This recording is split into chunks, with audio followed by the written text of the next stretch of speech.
So I can self-regulate so that I can be in yoga, which is this feeling of harmonious interplay between body, mind, breath and my life. So it's this constant consciousness.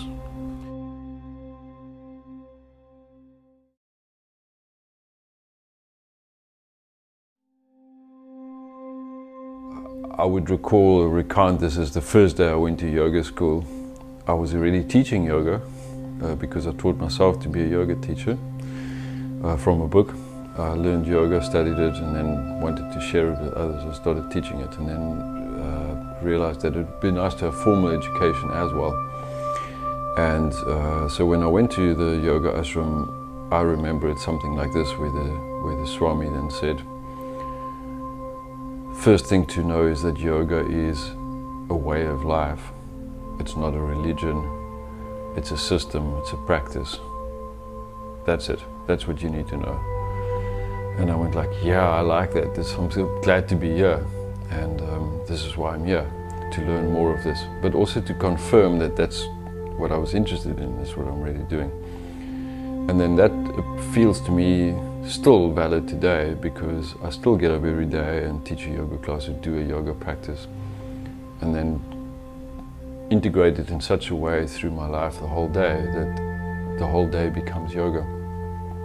And then technically when we see yoga is a practice, it has certain practices, but it's also a state of mind. It becomes more and more clear that yoga is a way of being to access a certain way of being, like how are we? So we practice, for example, to be fit, but then we use that fitness practically the whole day. But that creates a state of mind where we go, hey, I feel good. So it's based in something that's very tangible and real. And yoga, if we analyze the word, and we also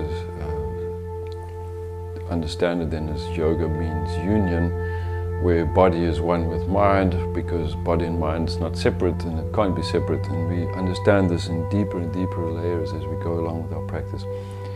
So I literally find myself meditating deeper and deeper all the time, but it doesn't mean like I'm going into a deeper meditation and I'm struggling to come back and I'm like so far gone. Not that deep, it's more like it reveals layers and layers of one's understanding. Where you suddenly understand, hey, that breath just influenced how I feel, or hey, that breath that I didn't do properly influences how I feel not properly. Like I'm feeling anxious because I didn't breathe. I go like, hey, but I can change it. So I can self-regulate so that I can be in yoga, which is this feeling of harmonious interplay between body, mind, breath and my life. And if I don't constantly work at it, you actually lose it. Like your posture gets worse, your relationship gets worse. So it's this constant consciousness.